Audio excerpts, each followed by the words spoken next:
Hello, everyone. This is Kevin Sharp back for A Page I Love, this time joined by writer Mark Waid, whose new series, Batman and Robin Year One, reteams him with artist Chris Samnee.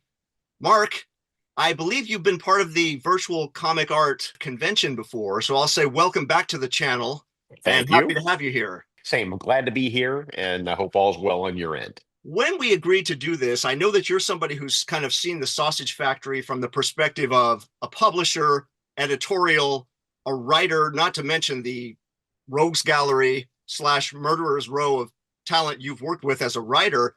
Right. I would have made a gentleman's bet you would have picked something Superman related for this, but Good guess. you still surprised me. So please tell the viewers what we're diving into today. Sure, because there's a story behind the page. It's a page describing. Well, let me back up a little bit. The story is the life story of Superman. It's Action Comics 500. It's 1979, big anniversary issue. And in the issue, Superman is explaining to a crowd that's following him through the Superman Museum, here's what this means, here's what this means, here's what this means. And he gets to an exhibit about Crypto, his super dog. And as silly as the idea of a dog with heat vision can be, if you accept the fact that the Silver Age, Bronze Age Superman was a fable for kids, basically, then you have to sort of accept that these things are part of Superman's mythos. But what it is about the page specifically is that it changed me as a writer.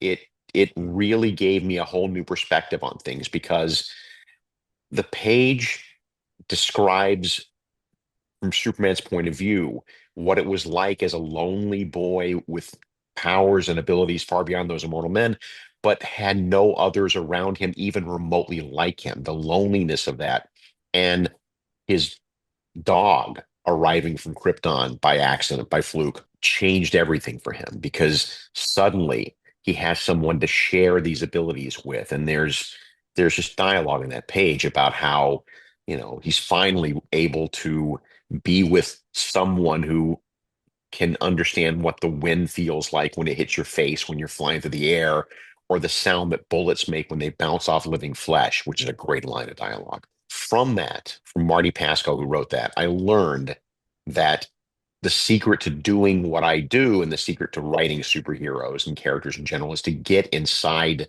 that head and think about what their abilities and powers mean, not just when they're punching stuff, but on a moment to moment basis. How do you move through the world with these abilities and these specific, whatever superhero we're talking about with these specific abilities? How do you move through the world? Let's jump back in time to 1979, and where would the Mark Waid have been in his journey finding this issue on the spinner rack, I assume? Yeah, exactly. Or I think at that point, I finally found a comics shop for the first time in my life. When I grew up in the 60s in rural Alabama, and there was no spinner racks was the only option you had. I didn't find a comic store until I was in college. But 79, I had just seen the Superman movie for the first time. Uh, I liked Superman going in. I loved Superman coming out of that movie and knew that Superman was going to be a big part of my life going forward somehow. So I saw that this was going to be the big anniversary issue. It is is penciled by Curt Swan, who is on a personal level, not an aesthetic level, not a professional level, but on a personal level, my favorite comic book artist of all time. Because, and it shows on this page to some degree, although it is inked by Frank Chiaramonte, who I'm sure was a fine man, but he tended to ink with a Hershey bar. But underneath that, with Curt, you could see the humanity in these characters. You could see when Curt drew Superman, he made him not just this muscle bound powerhouse, but a friend, just somebody, the range of expressions that he could give his characters, the way he conveyed emotion was spectacular. Was it avant-garde? No. Was it out of step with what was going on in comics in 1979? Yeah, to some degree. Was it old-fashioned? You can make that argument, yes. But as a writer, I look at that and go, well, you did the job, buddy. And I have seen so many really flashy, spectacular, work with so many flashy, spectacular, fan favorite artists who are really good at illustration, but not always great at storytelling.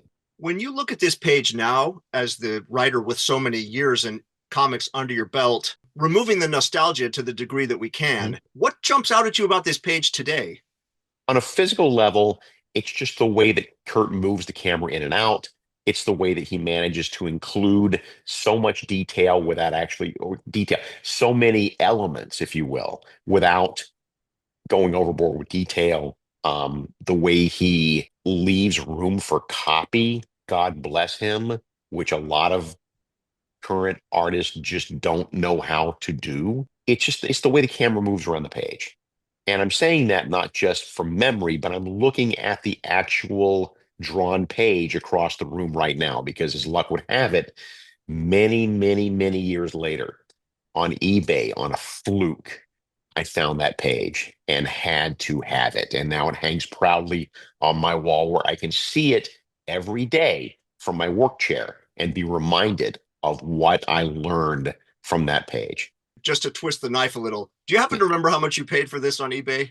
I do not, but I cannot imagine it was more than a couple $100 because Kurt's work, again, old fashioned, he's a kind of forgotten man 40 years later. And that would have been some time ago. I think now it would probably market for in the $1,000 range because Superman's on the page. This is not an invitation to come into my house and steal it. I just want to point that out. As you said, Curt Swan is, I don't want to say a forgotten artist, but in the discussion of the classic artists, certainly of the Silver and Bronze Age, that is not a name that's often at top of people's list. And maybe it's because it's more, shall we say, quiet. Would that be It's fair? I think that's fair. It's understated. It is not. And again, in a world where John Byrne was doing things, in a world where Neil Adams was still popping in and out of there, in a world that had seen Jim Steranko, it's hard to look at that Superman stuff and get excited about it. But that really wasn't the point. The point was just to tell a story for children. That's a perfect note to put a pin on this page. Let me transition over to you. You got a lot of pops bubbling on the stove these days. Could you hit the viewers with what you have out now and what we should be on the lookout for coming up? Sure, you bet. I mean, currently, right now, I have Batman and Robin Year One that I'm doing with the esteemed Chris Somney. I got Justice League Unlimited that I'm doing with Dan Mora. First issue should be on sale now. Every DC superhero you can think of is going to be in that book at some point or another. I'm still doing Batman and Superman World's Finest with Adrian Gutierrez, who came off of Blue Beetle. I currently in the middle of a 12-issue run on Action Comics that's coming out weekly with me and Clayton Henry. One big story told over 12 issues. I could just say for the viewers, I get no cut of this at all. This is not a paid promotion. Batman and Superman World's Finest by Mark has been consistently one of the best superhero Thank you. books on the stands. Thank you very much. Whether you're a Bronze Age fan, a modern fan, I think it's a beautiful book that straddles multiple eras that could appeal in the best sense for comics to all ages. And yeah, I think so. I think that you could hand that to anybody from 4 to 50, and they get something out of it. thank you so much for your time. It's been a Of course. pleasure, and we were happy to have you on the channel. My pleasure. Thank you.